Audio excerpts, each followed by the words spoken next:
Good morning still. Yes, just barely.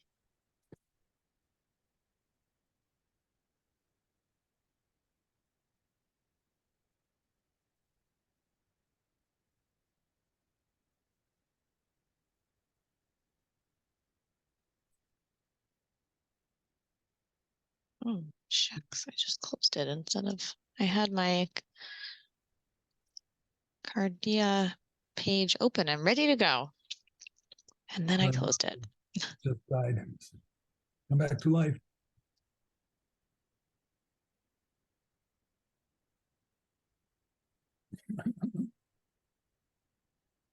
Maybe not. What's your problem, Ken? The monitor just died. Oh, that doesn't happen often. I have two of them, but well, I have my laptop and two side monitors.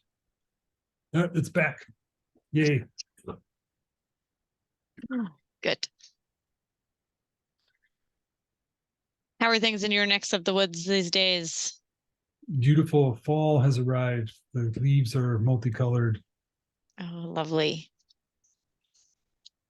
And in New York, We're not quite there yet. It's been very rainy and lots of like remnants of storms coming our way. So we just finished having like 5 days of rain and we got one or two kind of non-rainy but cloudy days, and now we're back to rain tomorrow.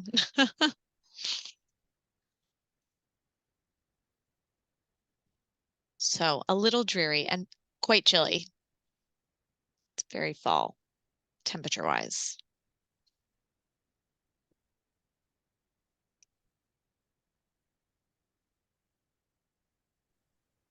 I'll never forget living in the Hudson River Valley and just like realizing, like growing up in the Northwest, it was all pine trees. And I was like, oh my gosh, deciduous trees, like they lose their leaves for over half of the year. A It's just long like time. It's very gray brown. sticks coming out of the ground, especially if they're with all the rock and everything. I was like, wow. But they're beautiful. They're like breathtakingly beautiful for like 3 weeks out of the year. And then they're just sticks. they're beautiful Yep, green for the other half of the year. that's And they're right. beautiful, all multicolored for a couple of weeks. And then they're the sticks that you have described accurately. Yes. Where were you I'm in the like, Hudson Valley? I was at West Point. Oh, right.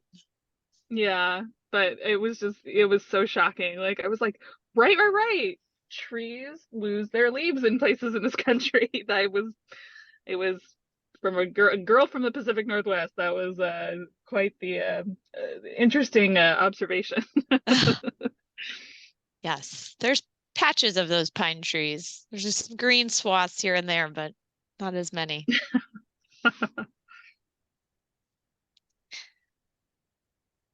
Hello, those of you who have joined us.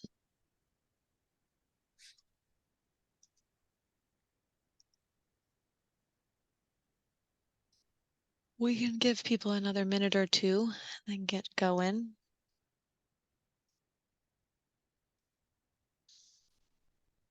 Trevor, did you have a nice trip to the city? I did, thank you. Good. You were here for our rainy weekend. No, oh, I wasn't. No, I wasn't here for your rainy Oh, weekend. good. It was a beautiful week.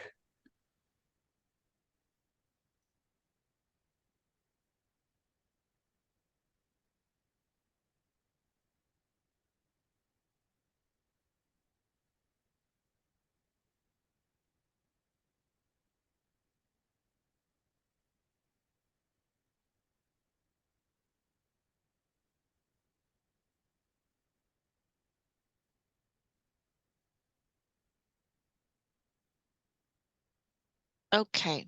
Ken, what do you think? Should we get rolling? Time to roll. Okay, I have this thing up so I can share.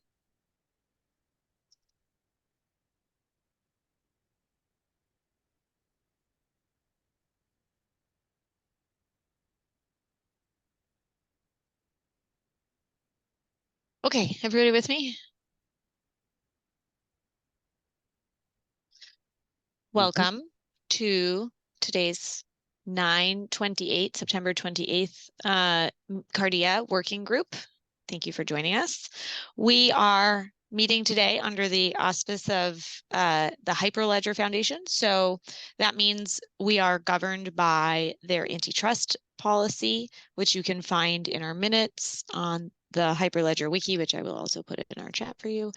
As well as, which really, sorry, the antitrust policy means basically that we're not talking about explicit business opportunities here. And if you have any questions or concerns about that, you can review the antitrust policy, which is linked in our meeting notes.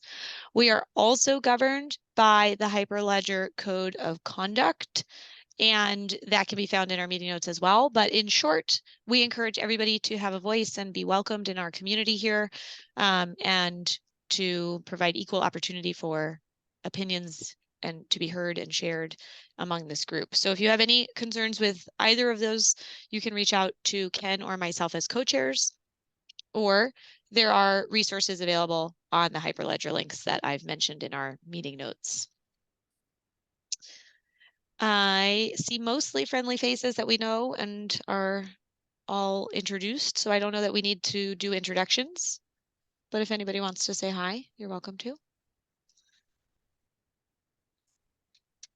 And we can jump into today's agenda. So Ken and I met offline on a couple of ideas and how to, we've had a sort of series of guest speakers, which has been great. And we will continue to have some of those guest speakers slotted for future meetings as we move through the rest of the year here. But we were starting to feel some sparks of thoughts around where Cardea could fit into some of the challenges that we've heard about through our various guest speakers and through our awareness of challenges in the healthcare community as a whole. And so we thought we'd spend today diving into a couple of those and really honing in on the problem statement and potentially how Cardea fits in to solve it so that we can sort of revitalize our own mission here at Cardea. Ken, is there anything you want to add to that to warm us up? I think that our additional use cases that we've identified to go after are slightly more complex and have less market forces behind them. So some of the things that we want to consider today are maybe stepping stones to getting there. So if we can start with something that's a little bit more basic and fundamental, we may be able to leverage what we have already and then extend it further. Excellent. Okay, so with that said, there are some particular identity challenges that continue to come up in the space that we work in. And as I was saying to Ken in our offline conversation yesterday, we've been talking about all these apps that do this really great identity assurance levels as minimum standards, and they're really excellent tools to be able to verify an identity proof an individual holding a cell phone and trying to use an application. That's there and available to us today. And then we take that really sophisticated identity verification process and we use it in a matching algorithm behind the scenes to bridge a really vetted person to their very unvetted, very low tech, often dirty patient data. And so we were hoping that we could find a way to help bridge those gaps in more discrete ways, potentially leveraging verifiable credentials and eliminate the need for that really fuzzy step in the middle that we haven't been able to get around in all of the use cases we've talked about today.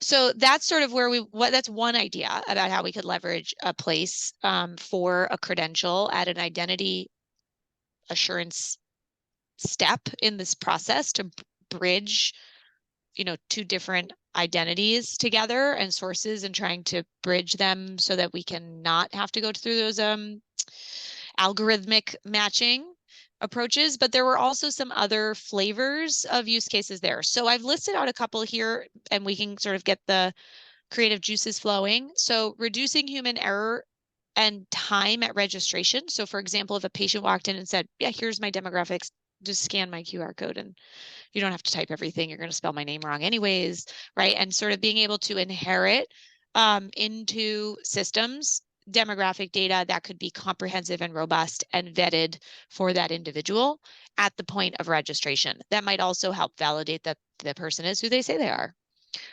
So that's, and I'll just go through here and we can come back as you guys start to noodle on these. Another one is helping maintain patient identity in low structure use cases. So the thought process there is, as healthcare is becoming less physical health only based, health care is now also including things like food pantries and other group therapy sessions where it's sort of like a drop-in night. And so those are really less rigid. They're not, there's no registration desk at, in the church basement or wherever those meetings are happening. But the fact that a person attended those is hugely valuable to the healthcare community because they are going through the procedural steps of trying to make change. And that is valuable both in trying to understand where this patient is, or person in this case, this person is in their own investment in changing whatever their situation may be. But also in terms of healthcare organizations, IPAs, health plans, getting credit for that person following through on those those referrals for services. So that's another one. Bridging clinical to social care with common patient identities. So that's similar to the one I just mentioned above. And as I harped on at the beginning, the algorithmic issue of a really great identity record to really not great healthcare data that's been entered at the point of care, often with errors. So there's two aspects to that last one. The fuzzy matching to poor medical records, both having a better ID so that when the record is created, creates a better record to match against, and also improves the outcome of the algorithm, because at least you may still have poor medical records, but you at least start with the context of a good ID to help provide an anchor. And if you can attach the medical records to it, then you have a better view of the patient's status, what's going on, and how to help them move forward.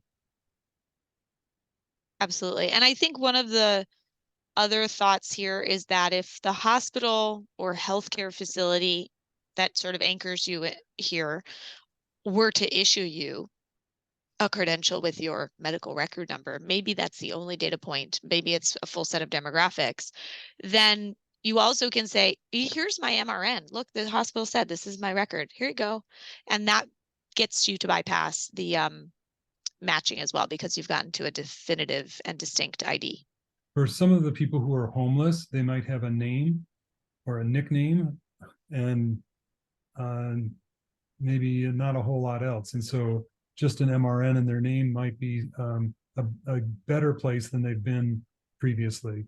And they can choose to share that data with the care providers to maybe it will improve the quality of care that they receive because they can have context for previous visits or visits with other organizations.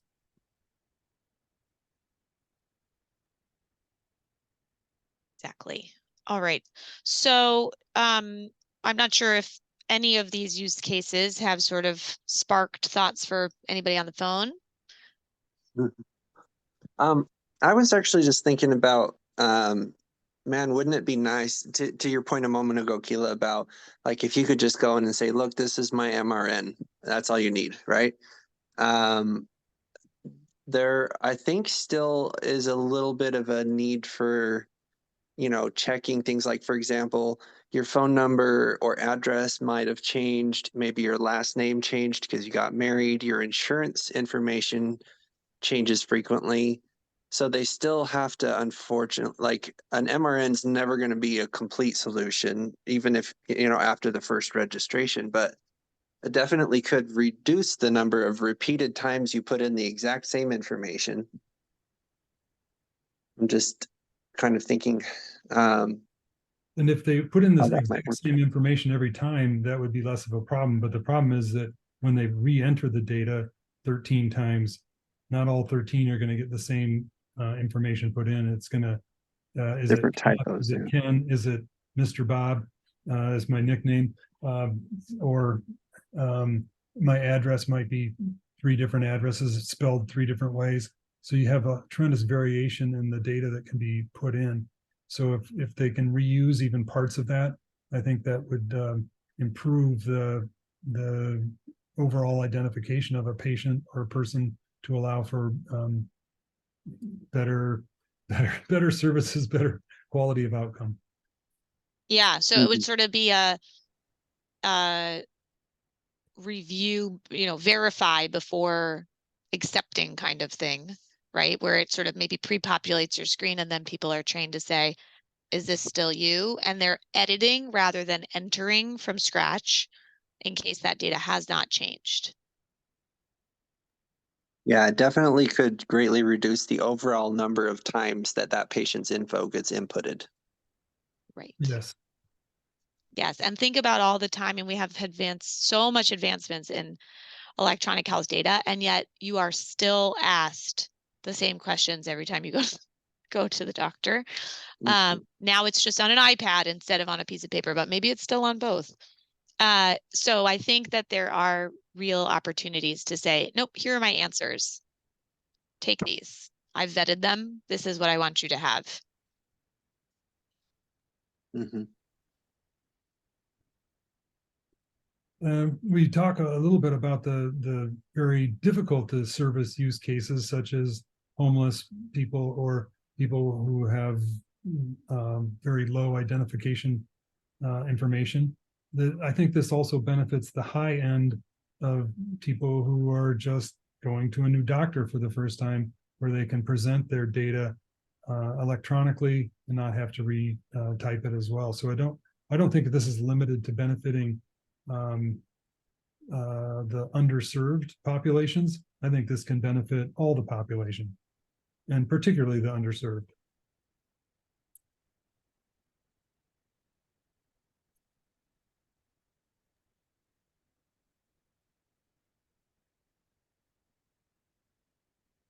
Okay, are any, Yeah. and I guess sorry, was there another I was comment? just going to add, like if it could be portable, in some cases when a patient has some medical problems and needs to go to a specialist at another location and then needs to go to a hospital for a radiology thing or something, like if they could just have all of their info accurate and verified at their primary care provider and then not have to provide all that info again at all of the other places they have to go.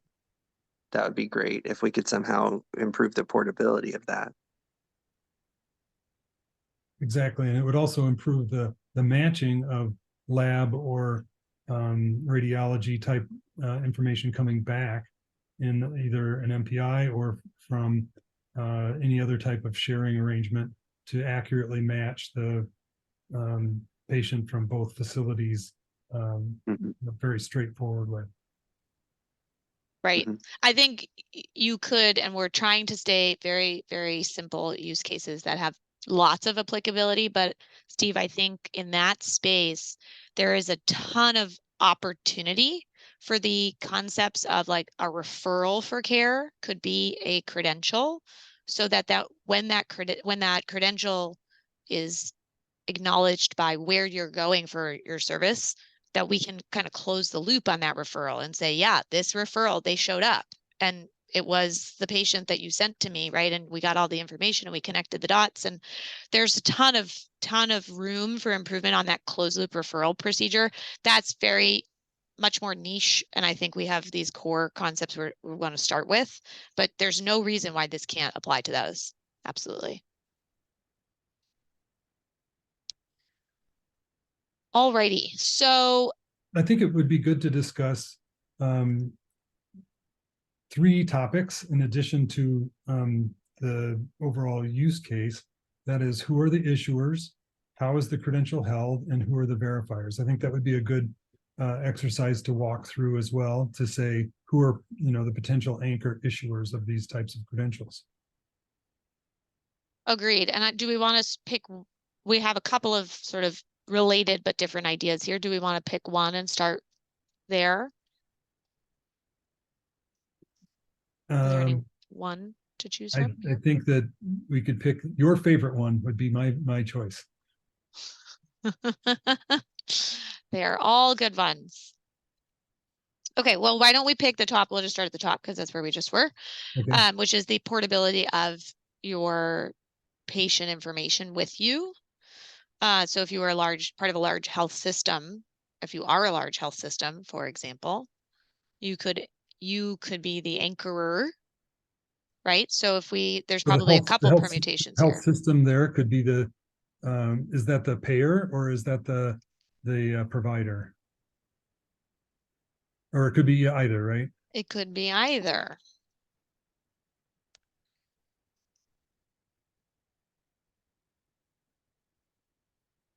So we have our issuer. Oops, not issuers, issuer. So in this case, we're saying the issuer could be either a health system. That's like a big hospital. Yep. For example, or a payer.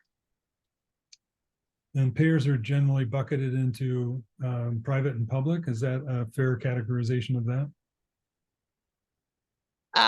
Yes, it's a little bit more complicated than that because a lot of the public is also funneled through private. So those are called managed care services. And that is where, for example, if you have Medicaid, let's just say you're assigned to a health plan, and then that health plan gets a certain budget to manage your care from the feds, right? So they're responsible for all of your care. They want to make sure you're doing all the preventative things so that they get the most amount of credit for you. So I have a question. Oh, go ahead. So public is divided into something that is managed care and direct government administration. Is that a fair assessment, or is it almost always managed care? I think it's mostly managed care, but I would need to get fact checked on that probably. Let's just leave it at public then, because that would cover the managed care, and if there happens to be some that's direct, it can cover that as well. So those are your issuers. Steve, you were going to make a comment, I believe. Yeah, I was just thinking, so with let's say that I have a particular insurance right now, and through my payer, through my insurance, I have, my identity, like they have all my information and everything. If I change insurance plans and I no longer am associated with the previous company, what happens to my identity? And I wonder if maybe that raises the question of, well, what should be the source? Like, should payers be a source of identity management? They are, but you're correct that there is a tremendous amount of churn, is the official healthcare word for that, in people's eligibility, especially when it comes to public. So private, you can think of the churn being less frequent. It's maybe annual, right? You pick a different health plan, you change your coverage. That's an annual selection, unless you have like I forget what they call it, like a specific life event, a qualifying life event that would allow you to register on an off-cycle basis, like you had a kid or you got a new job or something like that. For the public space, that churn happens far more frequently because you're assigned coverage based on eligibility, which might be income or how, location based on where you live. So if you're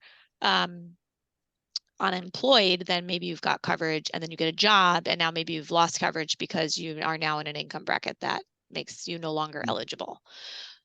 Well, and So Yeah, Yeah, go ahead. and people move too. So even like Right. if you said, well, what about a health system? You know, like in Utah, I'm probably going to keep going to my same family doctor unless I have a real problem with them. But if I move to Colorado or some other place, then obviously that changes. So I wonder if if we should consider, you know, who should be the owner of all of that data, Well, or the the patient. steward or the issuer. Yeah, yeah. I mean, obviously the patient's the owner. I'm not sure I'm using the right words, but like, and maybe it's fine if the payer or the There health may need to system's be, the issuer. there may need to be a chaining of Mhm. identity credentials that says, hey, my last provider was X and my current provider is Y, so that the correlation between the identities can continue if the Mhm. payers are going to be the anchor or the issuer. Mhm. Mhm.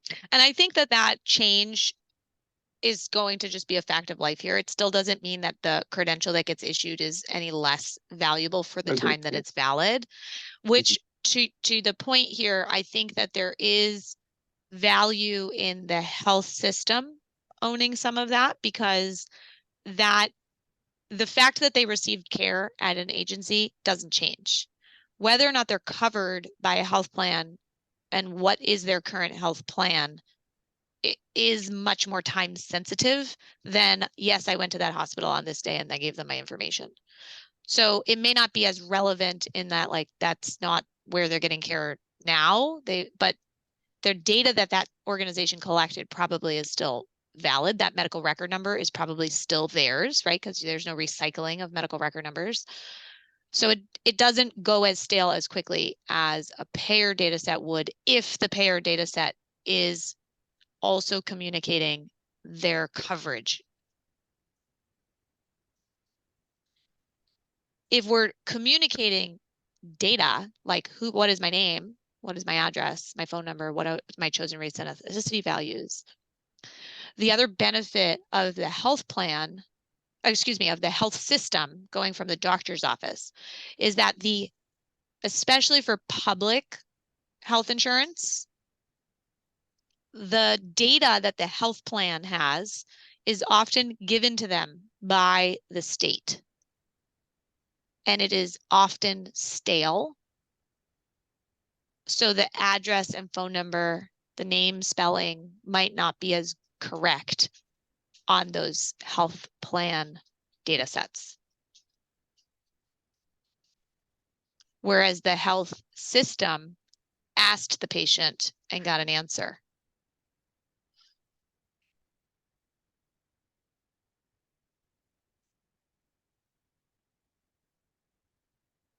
Excellent. So this brings up perhaps some discussion of whether there is an identity credential issued by like a hospital, or is there a insurance card identity that's issued by the payer? Maybe there are two different types of credentials that are both useful, but maybe not filling the exact same type of purpose. Getting an identity out of a payer identification card is useful and might serve the purpose of identifying the patient, but it, like pointed out, it may have some level of churn associated with it that makes the data become stale or less useful after a year or two. Absolutely. I still think that you could use that information from that payer to provide an anchor credential that could be used. The demographics may or may not change very frequently. That allows for association of the patient with an identity, and that might be better than no association.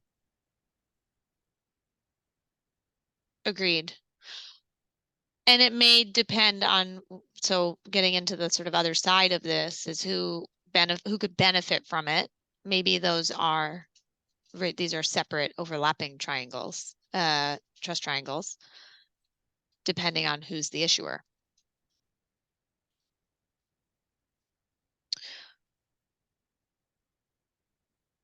So this, the first case I think would be the like a health system being the issuer and the health system being the verifier, so that they can say, yep, this is the same patient I treated last week or last year. And they have a consistent view across the, and you can avoid answering all the 26 questions. You present your credential and you say, is all the information up to date, instead of trying to fill it all in again. That's right. You could also avoid the wonderful problem of doing the fuzzy name lookup. Do I already know somebody named Keela? Well, how do you spell Keela? I don't know, but I maybe guessed phonetically as the registrar, and I didn't find the right Keela, and so I create a new medical record number. So it could also potentially reduce the medical record duplication, which I've had hospitals quote to me that they just assume that they're going to make 300 duplicate records a month in the emergency department.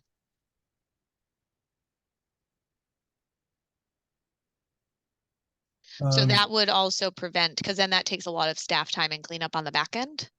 So you could try to prevent those duplicate medical record creations from happening. That's a lot of duplicate records. It is. It is. Think about all the care that doesn't get rendered because they don't have the whole picture about the person because they're operating on a chart that was made today.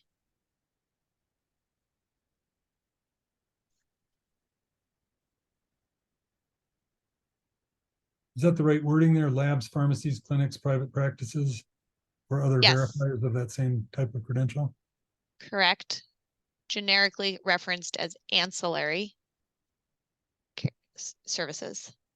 All of them are ancillary services? Yeah, ancillary. The labs, pharmacies, clinics, all of them are ancillary. Well, labs, pharmacies are a little different than the private. I don't think private practices would call themselves ancillary, but for this discussion, it's okay. Excellent.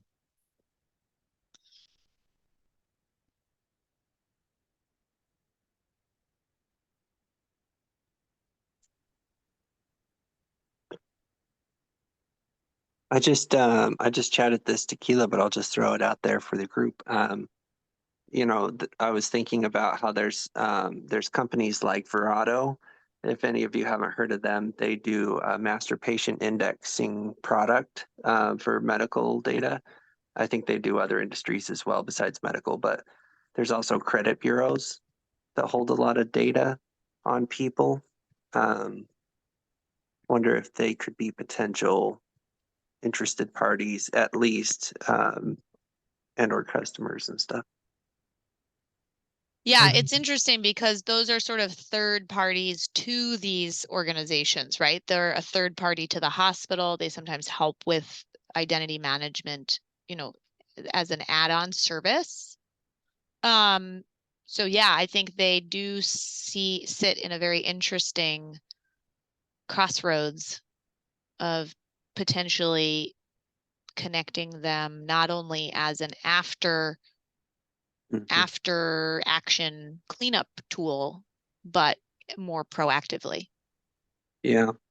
Yeah, they both are going to collect and hoard as much data as they can about everybody that they can find. So if they have all that data, I wonder if we could somehow put it to use. And yeah, just a thought.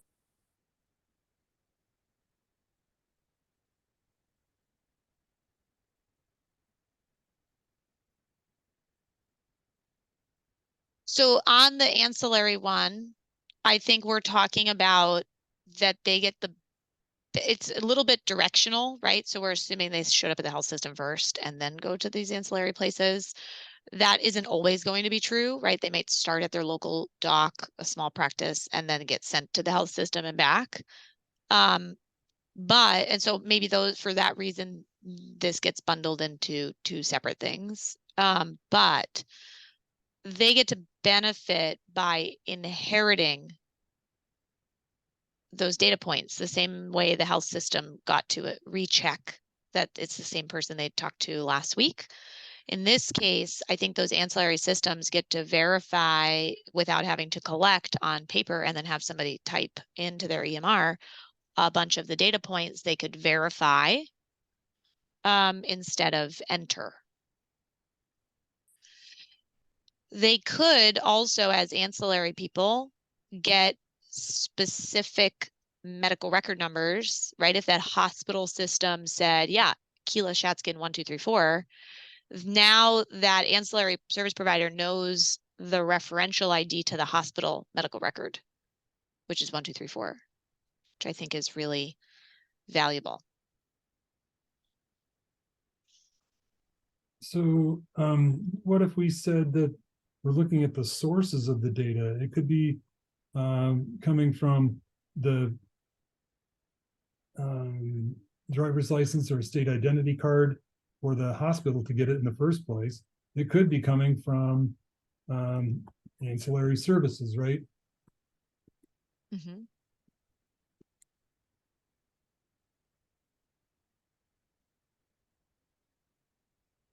So the ancillary service could be an issue.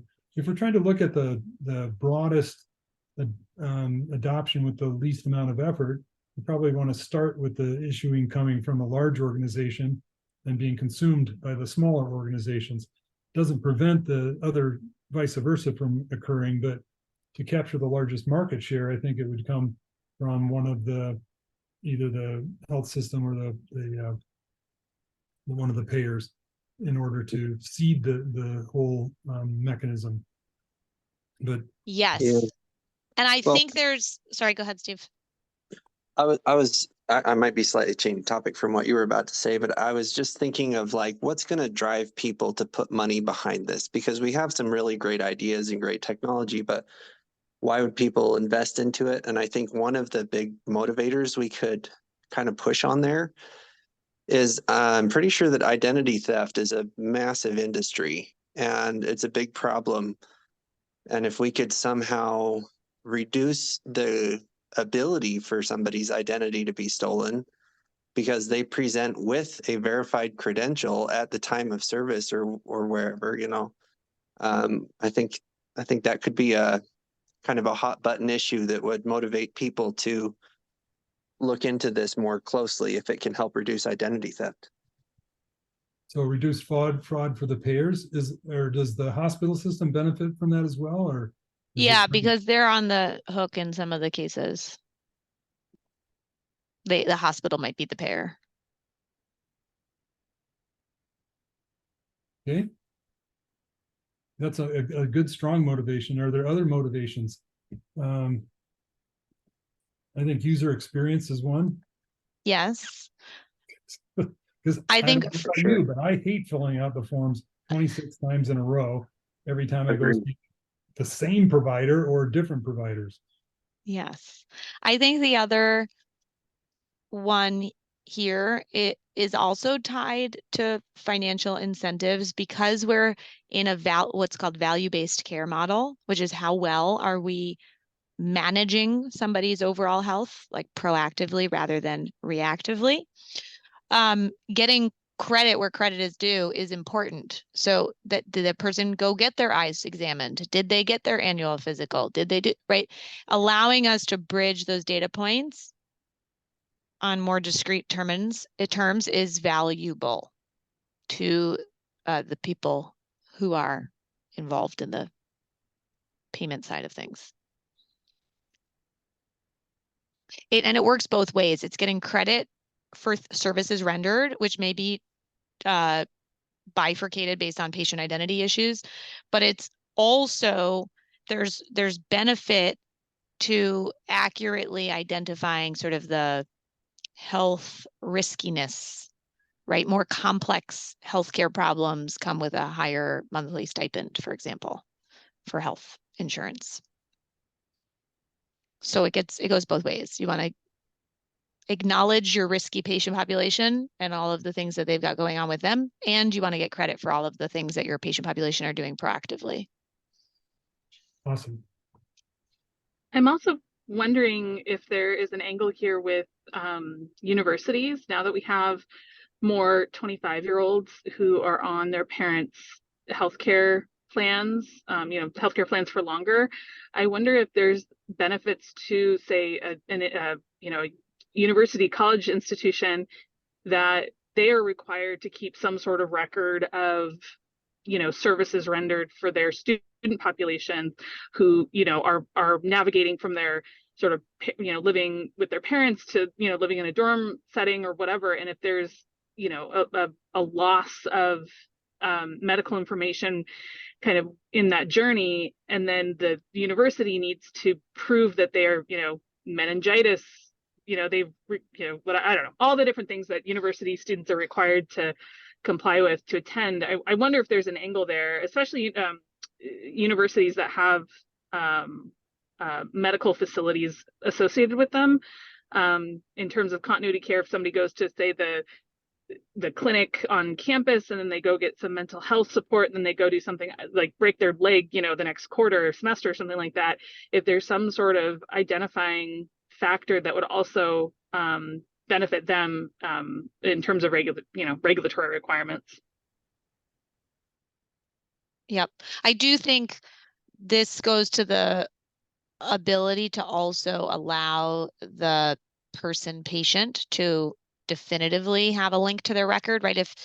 If that university health system issues them a credential that says, here's our medical record number, when they go back to their home healthcare systems, they can say, yeah, here's my information about the care that was, like, go ask for my data from the university health system.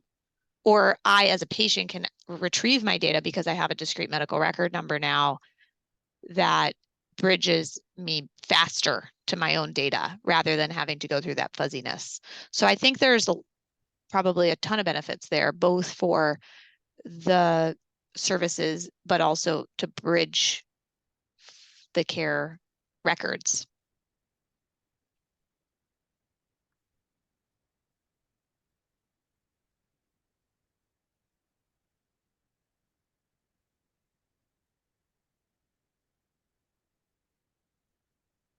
There was an implementation, and I think I mentioned it at a past meeting, but it's not quite what we're talking about here, but it's not totally dissimilar. There was a pilot in one of the healthcare facilities I work with in the South Bronx where they were having a lot of problems with somebody showing up in the waiting room and then a different person going back for care, right? Because, like, one person had insurance and the other didn't. So they would sort of bait and switch between the waiting room and the back room. So there's a potential play here also where there's an ability to, like, recheck the credential in the once you've made it past the waiting room, show me your credential, let's scan your credential again and make sure that we've still got you. That's not totally foolproof because they can hand off their phone or whatever scenarios, but it may help without the patient feeling like they were doing iris scans in that pilot I'm talking about, but it may be an alternative for that problem as well.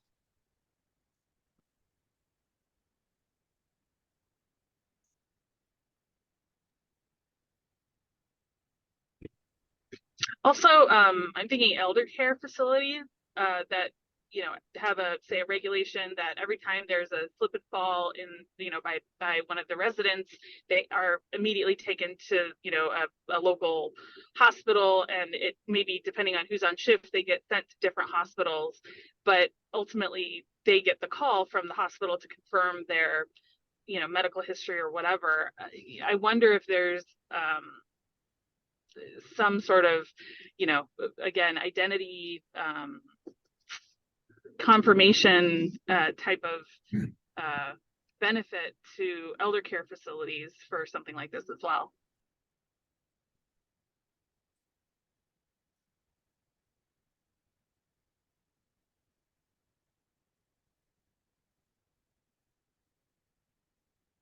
I think you're probably right.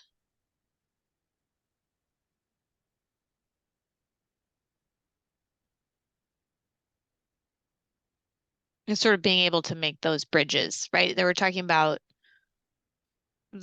I think the theme here is definitive connections, right? Instead of depending on fuzzy ways of bridging these people together, or these healthcare facilities or records or whatever the case may be.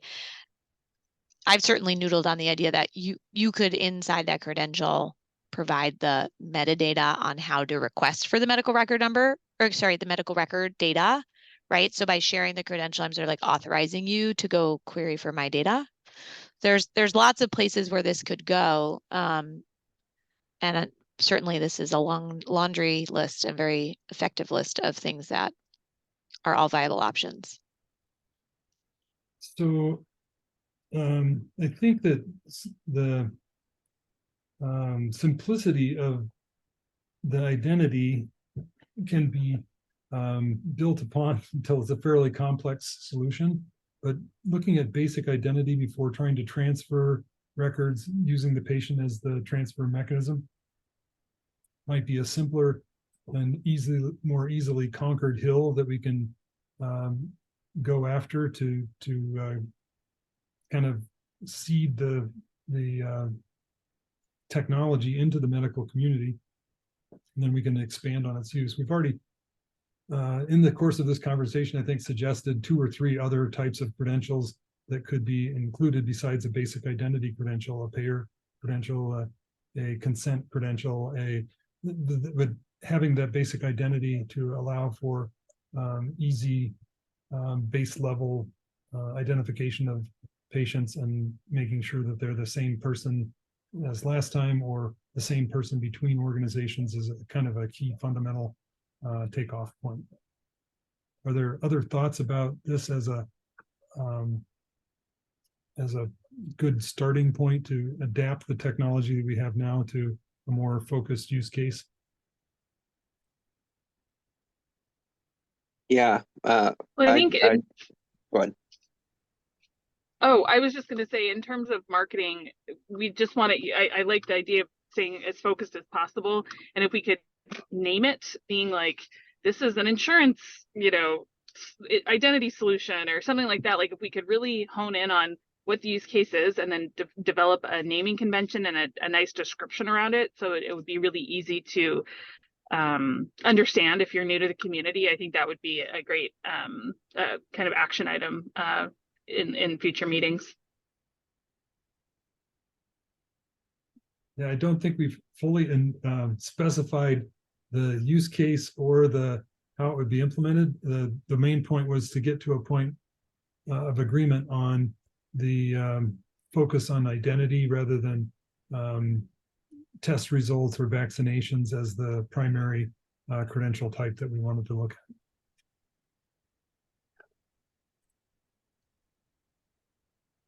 Yeah, it's kind of an interesting conundrum with this technology that in some ways it's easier to see where it could go long term than where we start with it. It's kind of strange, but yeah, we definitely have to figure out what's the best place to start and make that successful, or it won't go anywhere long term. And I think you're right, Steve. It's easy to see lots of applicability, but getting something that would actually be fundable and have significant benefit in order to have a government or a payer or a healthcare system adopt and deploy, that's the trick.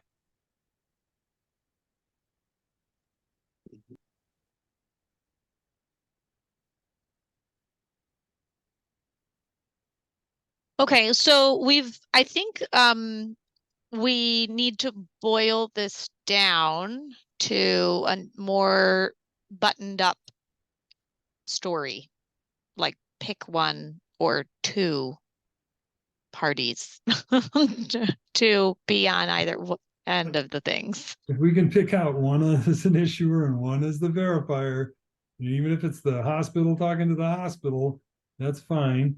But we should find, I think, one use case that makes the most sense to us, that has the broadest benefit, and focus on that. And personally, I like to start with the people who have the money to see if we can help them, because if they do, then the cost savings can help be used to finance the thing. If you start with homeless people who don't have any technology and so forth, you might be able to get somewhere with that, but I think it's a smaller, narrow niche type of segment of benefit.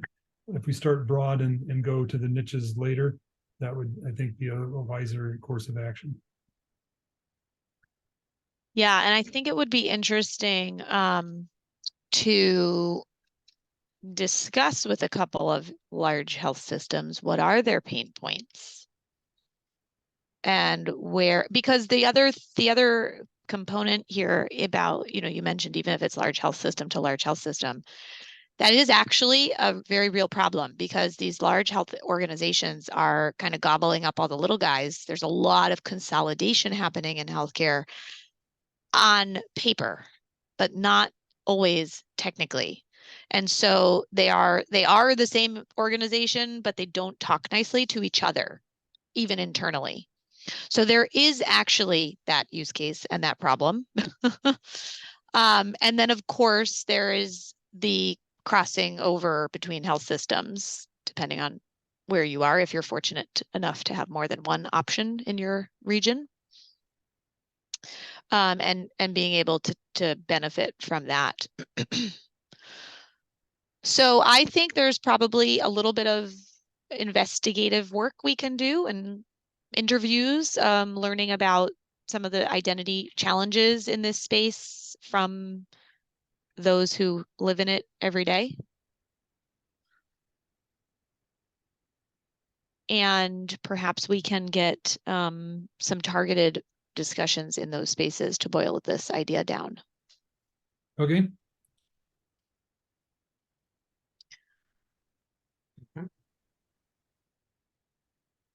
Alrighty.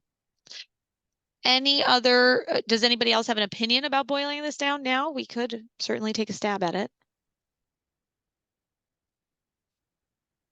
What does your intuition tell you about who is the most likely to receive the most benefit?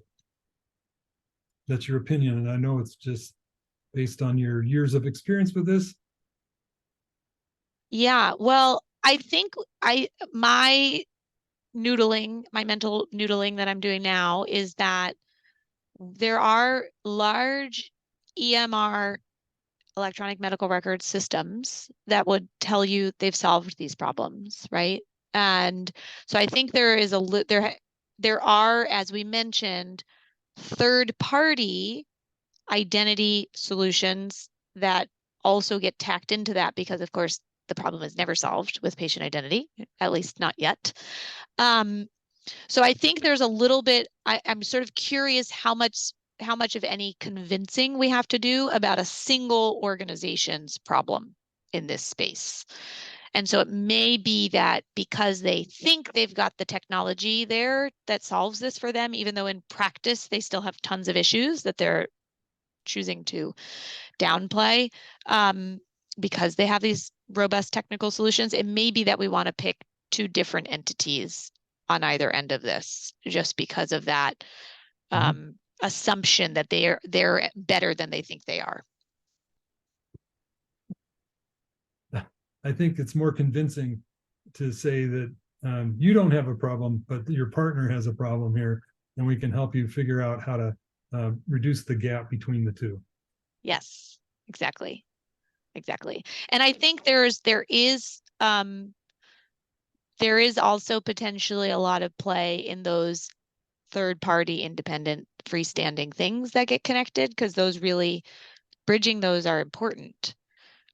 So for example, one I can think of off the top of my head is I know that there's a lot of OBGYN care that is happening outside hospitals, right? Like you go for all your prenatal care at a clinic, but then you're delivering the baby in the hospital.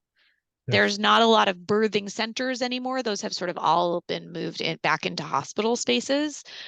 And so those are two separate unconnected systems at the moment, right? That need to make sure they're talking about the same person. And you want to, show up at the hospital in labor and not have to fill out what is your race, ethnicity, how do you spell your name, etc. So there's definitely some use case there. So I think there's some specific groups that we could target to promote this discussion.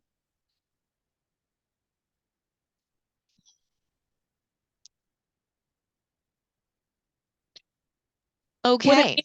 Would it be a hospital like administrator or like a type person that we would be most interested in trying to have this conversation with, or would it be like a hospital technology type like who would we look at in trying to recruit to come speak?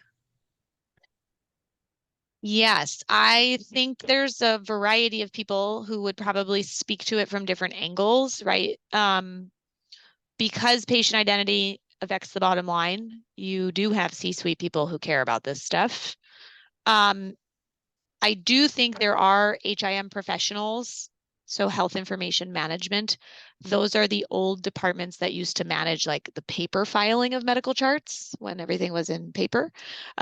Those departments, while they have significantly skinnied down due to the shift to electronic medical records, they do still exist. Filing data correctly is just as much of an issue in an electronic system as it was in a paper system.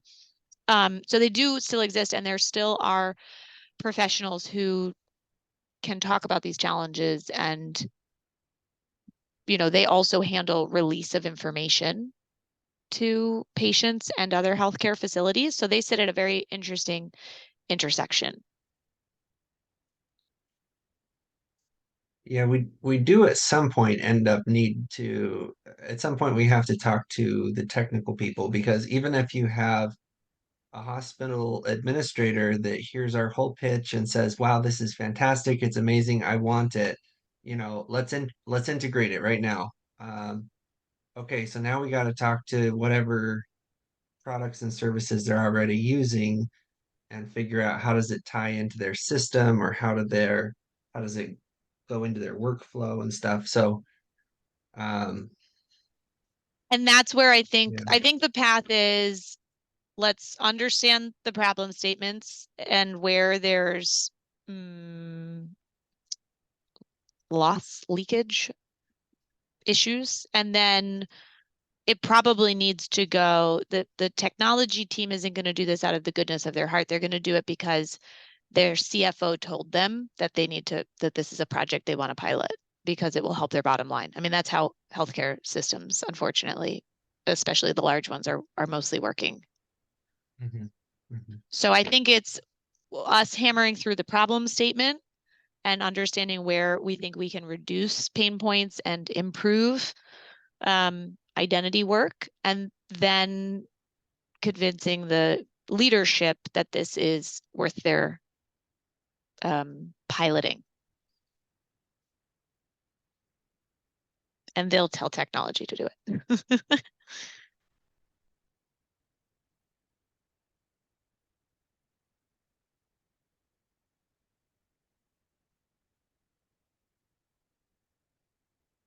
Okay, so I think perhaps I'll see if we can, if I know anybody who can come talk to us about some of these pain points specifically in our next meeting, so that we can continue to sort of refine our problem statement and proposed solution here. We have to name it, as Helen has asked. And so I think we'll sort of pencil that in for next time's agenda, which is in 2 weeks. We meet in 2 weeks. That is, in case you need the date reference, October the 12th. So if, sorry, go ahead.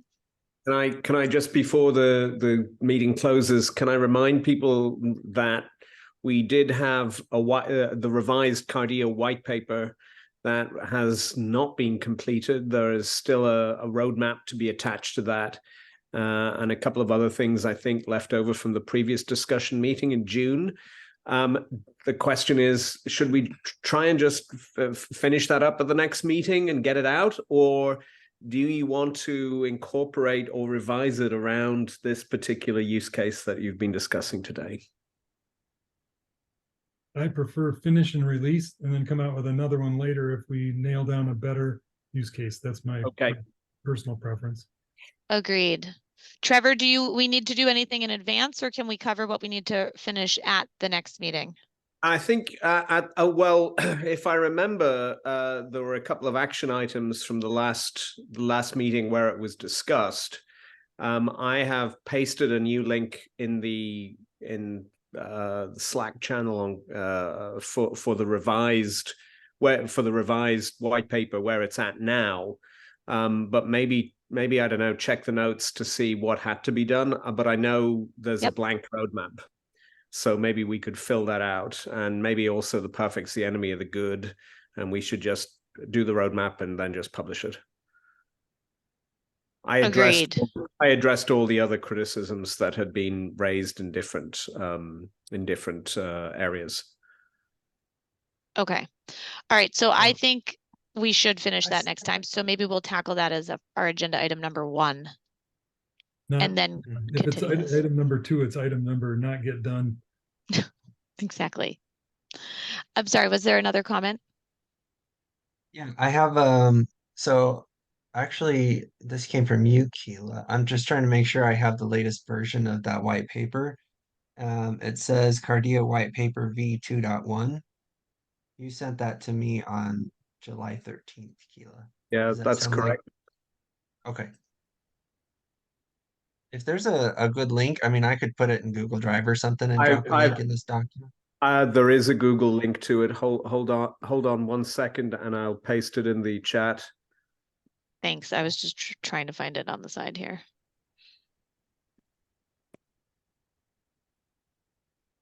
Oh, I think I found it. There you go. I got it. Is that it? That's it in the chat. Oh, I'll take yours. Copy.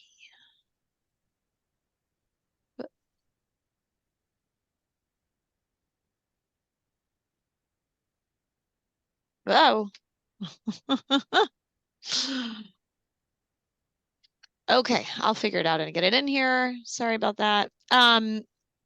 Okay, so we will have that as agenda item 1 for next week, and then we'll revisit this discussion so we can get the white paper wrapped up and ready to go. The link is now in the meeting notes as well for anybody who wants to do a review of that.